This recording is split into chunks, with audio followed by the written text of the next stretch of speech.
If you are over 60 and your vision has started to blur, the problem may not be in your eyes, but in your brain. This change could be an early warning sign of something far more serious than you imagine. I am Dr. Anna Hope, a specialist in neurology and aging health. And today, I am going to reveal a discovery that may completely change the way you understand your body and your mind. Stay with me until the end, because this information could make all the difference in your life. And tell me in the comments, have you ever felt your vision failing after 60? When someone passes the age of 60 and begins to notice their vision is not what it used to be, the explanation seems almost obvious. Age has arrived, the eyes are tired, it's time for stronger glasses or even cataract surgery. That story is told so often that no one dares to question it. But what if I told you that in many cases, that blurred vision doesn't come from the eyes at all, but from the brain? Think about it. The eyes are just lenses, like the camera on a phone. But it doesn't matter how clear the lens is if the processor behind it is failing.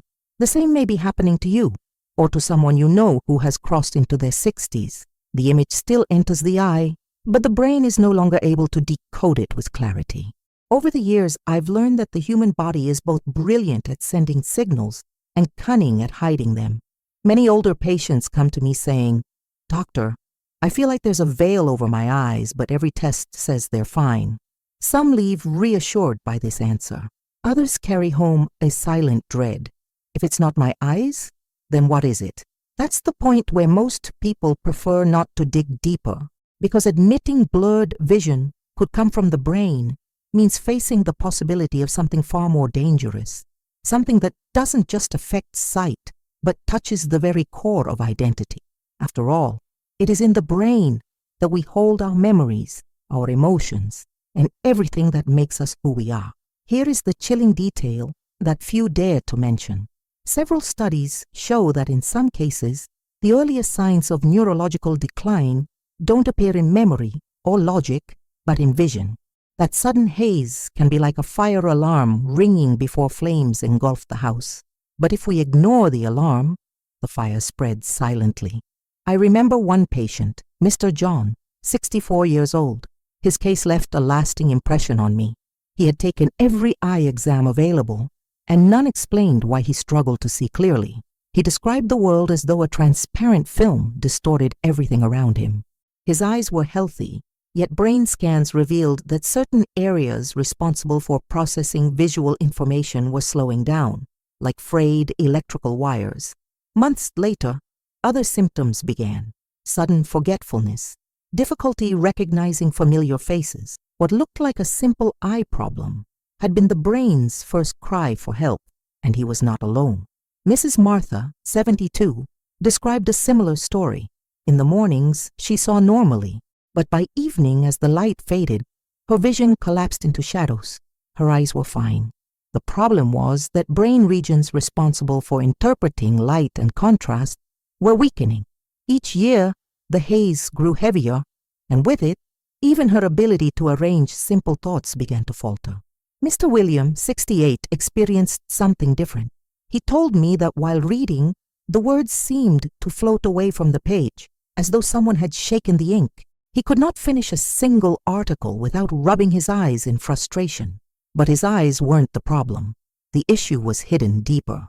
Mrs. Eleanor, 70, complained that when she walked down her street, familiar buildings seemed to shift slightly, as if her neighborhood was rearranging itself. Again, her eyes showed no major issues, but her brain was struggling to maintain spatial consistency. Imagine living in a world where even the familiar cannot be trusted. How many stories like John's, Martha's, William's, and Eleanor's are unfolding right now, quietly unseen? How many older adults are told it's just age while the true danger hides deeper inside? The brain of a person past 60 carries decades of experience, but also decades of wear. The delicate connections between neurons, the synapses, can weaken, and when those synapses fail in the visual centers, the result is a blurred world, even with healthy eyes. Even more disturbing, in some cases this failure is selective. A person may read a word, but fail to recognize a face. They may see a still object, but struggle with motion. It's as though the brain begins erasing specific pieces of reality. The cruelest part is that many don't realize the gravity of it. They believe a new prescription will make everything right again. That illusion that the eyes alone are at fault creates a dangerous smokescreen, delaying the recognition of neurological decline.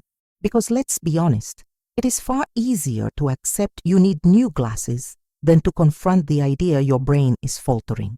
But denial comes at a steep cost. Imagine the daily life of someone living under this haze.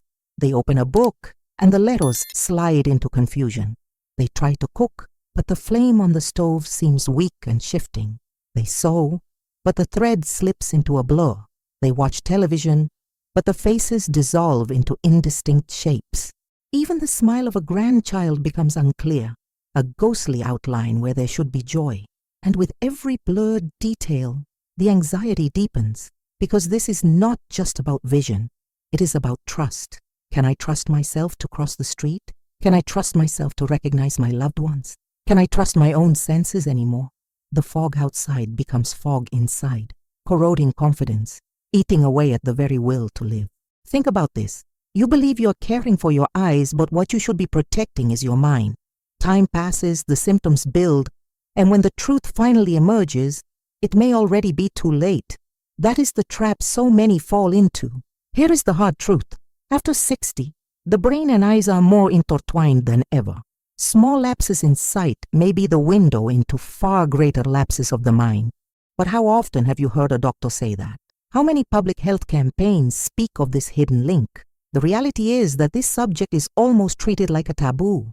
Medicine prefers to split the body. If it's vision, see the eye doctor. If it's memory, see the neurologist. But the patient is not divided. The body speaks as one, and what it shows are signals. It is up to us to interpret them. And after 60, every signal matters. What looks small today could be the prelude to something irreversible tomorrow. This is not just about seeing better or worse. It's about realizing vision can mirror how the brain is aging. Think of that every time you rub your eyes, telling yourself it's just fatigue. Every time you adjust your glasses and the blur remains. The problem may not be in your eyes at all. It may be elsewhere, far more complex, far darker, far harder to face, because the brain ages in silence, and blurred vision may be the first scream of that silence. The question is, who is willing to listen? And it's here the story takes an even darker turn, because the signals that start as a faint blur may be hiding a process that goes far beyond the eyes. When we speak of aging, we almost always picture wrinkles, gray hair, and weakening muscles, but few are willing to admit that the mind, too, grows old in silence, sending signals most would rather ignore. After 60, blurred vision can be far more than an annoyance. It can be the beginning of a brain failure that slowly and visibly erodes the foundations of identity. What makes this so disturbing is how quietly it begins. The signs rarely strike all at once. First, a faint haze upon waking, then difficulty focusing while reading. Later, the creeping sense that the world is wrapped in a thin, shifting fog. The older person shrugs. Just fatigue, normal for my age. But every excuse becomes a missed warning, another chance for the real problem to grow stronger. I have seen many fall into this trap. One of them was Mr. Charles, 69. He swore his vision only faltered under stress. He blamed tension, poor sleep, too much television. His eye exams showed nothing alarming. Yet inside his brain, the regions responsible for processing visual input were beginning to fail. 2 years later, memory lapses emerged. What he thought was a minor eye issue had been the prologue to something far more destructive. These cases are unsettling because they dismantle the belief that memory always falters first. Not always. For some, the brain's earliest warning arrives through vision, and when that signal is ignored, what follows can be devastating. Take Mrs. Helen, 74. She told me faces appeared as indistinct shapes. She recognized voices, felt presence, but the image dissolved before her eyes. Her eyes were perfectly healthy. The weakness lay in her brain, unable to assemble the picture. Over the years, the blur spread from faces to moments. She stopped losing only the images. She began losing the memories tied to them. Then there was Mr. Anthony, 71. He described flashes of light darting at the edges of his sight. He thought they were reflections from the street. But no, the eyes were fine. It was his brain producing phantom signals, projecting visions that didn't exist. Mrs. Carmen, 70, complained that when she read her newspaper, the letters crawled across the page as if someone had shaken the ink. She grew anxious, feeling as though the words themselves were escaping her. Another patient, Mr. Manuel, 68, confessed that walking through his own neighborhood had become unsettling. The buildings seemed to shift position. The familiar felt distorted, as though the city itself was rearranging in front of him. Imagine living like this, trying to cook dinner and losing sight of the edge of the knife, reading a medication label and watching the numbers blur into nonsense, opening the door to greet your daughter and seeing not her face, but a mask smeared into shadows. These are not hallucinations. They are fractures in the brain's ability to interpret reality. And here lies a darker truth. In the 1970s, physicians had already begun to document testimonies like these. They investigated older patients whose blurred vision could not be explained by eye health. What they found unsettled them. Brain scans showed abnormal electrical rhythms, spikes and distortions where there should have been harmony. The brain's orchestra was falling out of tune. The reports, which circulated quietly among medical circles, contained chilling details. One described a 66-year-old man who could read numbers aloud but had forgotten their meaning. Another spoke of a 73-year-old woman who clearly saw her daughter enter the room but could not recognize her face. A retired teacher, 70, claimed to see dark spots drifting across the room like living shadows, though nothing was there. The documents described these cases clinically, but the undertone was clear. Something terrifying was happening, and yet these findings were buried, not denied, just hidden in obscure journals, referenced briefly, then abandoned, as if someone decided that revealing the connection between blurred vision and brain decline was too disruptive, too frightening. Perhaps it was easier to keep repeating the comfortable story. It's just your eyes. It's just aging. Think of what that means. Entire generations of older adults lulled by the same refrain, told to buy new glasses while their brains quietly unraveled. If those early warnings had been heeded, perhaps our entire understanding of aging would have changed. Instead, silence won. Meanwhile, reality pressed forward. Because these symptoms don't stop at vision, patients described experiences that bordered on nightmare, objects disappearing for seconds at a time, shadows gliding across familiar rooms, faces fading, as if painted with water and washed away. These weren't full hallucinations. They were glitches in the machinery of perception. And after 60, these glitches become more common, yet few speak of them. Why? Fear. Fear of ridicule. Fear of being labeled confused. Fear of losing independence. So they keep their silence. And that silence quickens the decline. Picture waking up each morning not knowing whether the world will be crisp or drowned in haze. Greeting your grandchildren and watching their faces blur like unfinished sketches. Walking through a beloved street and sensing that it no longer belongs to you. The fear doesn't come only from the blur. It comes from the collapse of trust. Trust in the world. Trust in yourself. The emotional toll is immense. Anxiety takes root. Isolation grows. The fog in the eyes becomes fog in the mind, suffocating confidence, corroding dignity. And still, doctors reassure them, your eyes are fine. Why were those discoveries silenced? Was it to spare panic? Or was it because medicine didn't want to face questions it couldn't yet answer? Whatever the reason, the result is the same.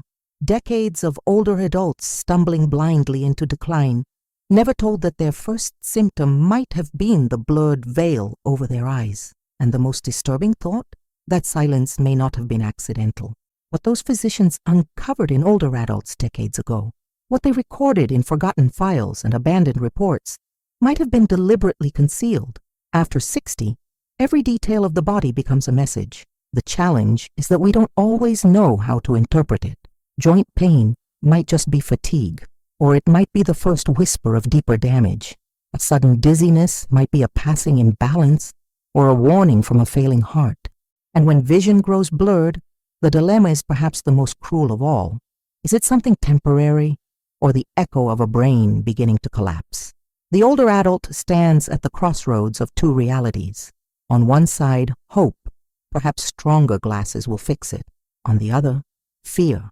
What if this is the brain's first silent warning that uncertainty is not only medical, it is existential? It determines whether you still feel in control of your life or whether you suspect you are slowly being betrayed by your own mind. Some decide to confront this doubt head-on. Those who detect the blur early sometimes discover neurological changes before they advance too far, and by doing so, they gain the chance to fight back. Brain exercises, physical activity, diet adjustments, nothing miraculous, but enough to slow the decline, enough to hold on to clarity a little longer. That is the hidden benefit of listening before it is too late, but most choose the easier explanation. It's just age, they say. My eyes are tired. They cling to this illusion because it feels safer than admitting the possibility of a failing brain. But time is merciless. What begins as a thin haze can become, in silence, an impenetrable wall. I remember Mr. Edward, 66. He noticed words blurring while reading, headlights splitting into halos at night. He refused to accept the easy answer and asked for neurological tests. They revealed reduced oxygen flow in regions of his brain. It could have become devastating, but because he caught it early, he made changes. A decade later, his mind remains sharp, though not untouched. His choice gave him time. Then there is Teresa, 73. She swore her vision problems were just fatigue. She delayed, excused, ignored. By the time memory loss appeared, it was too late. Tests revealed advanced decline. The haze had been her first cry for help, but no one listened. 2 lives, 1 symptom, 2 very different endings. The difference wasn't luck, it was how the signal was read. And even those who try to seek help face another trap: fragmented medicine. The ophthalmologist says, "Your eyes are fine." The neurologist waits for memory loss before taking action. In that gap, the patient floats in false security while the brain continues its silent collapse. That silence kills. Vision is not just a sense, it is a mirror of the mind. When images distort, the world outside changes, yes, but so does the self within. A grandson's face becomes unrecognizable. A familiar street looks foreign. A crosswalk becomes a battlefield. And the emotional consequences are brutal. Anxiety blooms. Confidence fades. The fear of stumbling, of getting lost, of becoming dependent eats away at dignity. The fog outside becomes fog inside, a suffocating presence in every thought. Picture the daily life of someone trapped in this condition. They sit down with a letter from a loved one. The ink dances across the page. By the time they finish a paragraph, the first line is gone from memory. They prepare lunch, but the flame on the stove seems faint, trembling, almost imaginary. They lean closer, doubting what they see. They walk to the market. The faces of neighbors, once familiar, blur into vague outlines. Some smile, but the smiles look ghostly, like masks half erased. They try to sew, but the needle's eye slips into fog. They turn on the television, but the actor's expressions dissolve before they can read them. Even the photograph on the wall, the wedding picture that once anchored their identity, begins to blur, as though time itself is smudging the memory. The tragedy is not just the blur itself, but what it represents, a loss of trust. How can you trust your own senses when the world itself begins to melt away? And the world does not forgive this weakness. Families often dismiss the complaints. "You're exaggerating," they say. Doctors repeat the same refrain. "Your eyes are fine." Society continues to push forward, while the older adult is left stranded in a crumbling reality, doubly silenced by their own body and by the disbelief of others. And in that silence, the decline accelerates. Now expand this picture. Imagine millions of older adults across the globe, each stepping into their 60s with no idea whether their blurred vision is harmless or the doorway to something irreversible. Some will catch the signal in time, delaying the inevitable. Others will never know until the haze swallows everything. The most chilling part is that this process is not always slow. Sometimes, yes, it creeps forward year by year, but other times it lunges. An older adult may live for years with mild haze, only to see it darken into blindness of mind within months. That is the secret threshold, an invisible cliff edge inside the brain. Step too far, and you plunge into decline. And once you fall, there is no climbing back. That threshold is what terrifies the most, because it offers no warning, no line in the sand, no red alarm. It arrives silently, and once crossed, the door locks behind you forever, and it may be closer than you think. It hides in every blurred word as you try to read, in every doubled shadow on the street at night, in every familiar face that suddenly feels distant, distorted, unfamiliar. After 60, blurred vision may not be a small inconvenience. It may be the sign that you are standing at the edge of that hidden threshold. And the question you must ask yourself is this: would you recognize the moment you are about to cross that line? Because there exists a secret boundary in the brain, a silent threshold that once crossed offers no return. We have arrived at the final point of this journey. By now, you understand that blurred vision after 60 is not always just a matter of tired eyes, bad lighting, or outdated glasses. In many cases, it is something far more profound, far more unsettling, the brain itself beginning to fail. What once seemed like a minor inconvenience may, in truth, be the start of an irreversible process. And here lies the truth few dare to speak aloud. After 60, blurred vision can be the brain's very first cry for help. The most disturbing part is that for most people, this message passes unnoticed. Ophthalmologists examine the eyes and say, everything looks fine. Neurologists wait until memory collapses before they act. Families reassure their loved ones that it's just age. And in this vacuum of attention, the brain continues its decline in silence until memory, independence, and identity are stripped away. This is the great taboo. No one wants to admit that such a common symptom could carry such devastating meaning. It is easier to believe in weak eyes than in a faltering mind. It is easier to prescribe new glasses than to confront the possibility of brain decline. But the reality doesn't vanish just because we choose to ignore it, and the reality is darker than most imagine. For decades, whispers of this connection surfaced. Studies, testimonies, reports that pointed to blurred vision as an early neurological warning. And yet those findings were buried, forgotten, or ignored. It was easier to silence the truth than to face it. Easier to reassure patients than to admit we didn't have the tools to stop what was coming. But ignoring the truth has consequences, because that blur may be the only chance a person has to slow the process, to protect what remains, to buy precious years of clarity. If caught in time, the haze can be a warning that saves. If neglected, it becomes the prelude to irreversible loss. This is why the blurred veil is not just a visual symptom. It is a threshold. On one side, hope, the possibility to fight back, to act, to adapt. On the other side, despair, the silent erasure of memory, independence, and identity. The difference lies not in luck, but in the courage to confront the truth. And so I must ask you to reflect. How many times have you rubbed your eyes and thought, it's just fatigue? How many times have you adjusted your glasses only to find the blur remained? How many times have you chosen not to dig deeper because the truth felt too frightening? Ignoring is not protecting. Ignoring is surrendering. So here is the most important question of all. If your blurred vision did not come from your eyes but from your brain, would you have the courage to face it? Because after 60, every shadow, every blur, every distorted face may be more than a sign of age. It may be the brain whispering that the clock is running faster than you think. That is the revelation few are willing to share. That is the truth that can forever change the way you see your body and your life. If this message opened your eyes, write in the comments. Vision begins in the brain. Because in the end, what is at stake is not only how you see the world, but how the world will continue to see you.